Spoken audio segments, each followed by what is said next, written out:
का श्रमिक न्याय की जो 5 वायदे आए हैं उसके पीछे का सही में बैकग्राउंड या संदर्भ क्या है वो महत्वपूर्ण है थोड़ा सा, जिसके बारे में बात करनी।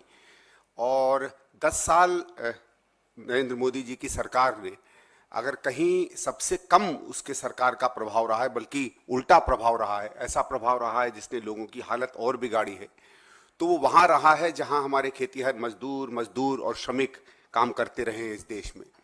मैं 2-4 आंकड़े जरूर आपके सामने रखूंगा जो प्रमुखता से ये जो स्थिति बनती चली गई है पिछले 10 साल में, इसको आपके सामने उजागर करेंगे।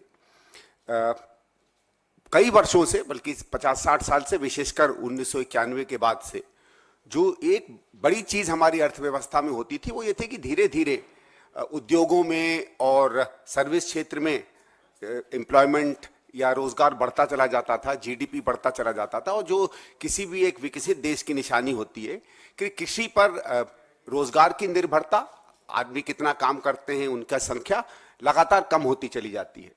और 2004 और 14 के बीच में जो एक नई बात हुई वो ये हुई कि प्रतिशत के रूप में कितने लोग कृषि में काम करते हैं ये तो लगातार कम हो रहा था। पहली बार मुख्य उसके, जिसको एब्सोल्यूट नंबर कहते हैं, या उसकी संख्या भी इस देश में कम हुई।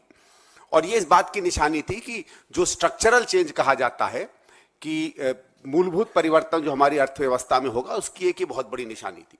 उसके साथ क्या हमारी विकास की दर रही, वो सब तमाम आंकड़े तो उस बात का समर्थन करते ही करते हैं। और ये ट्रेंड आप समझ लीजिए करीबन 2015-16 तक चला।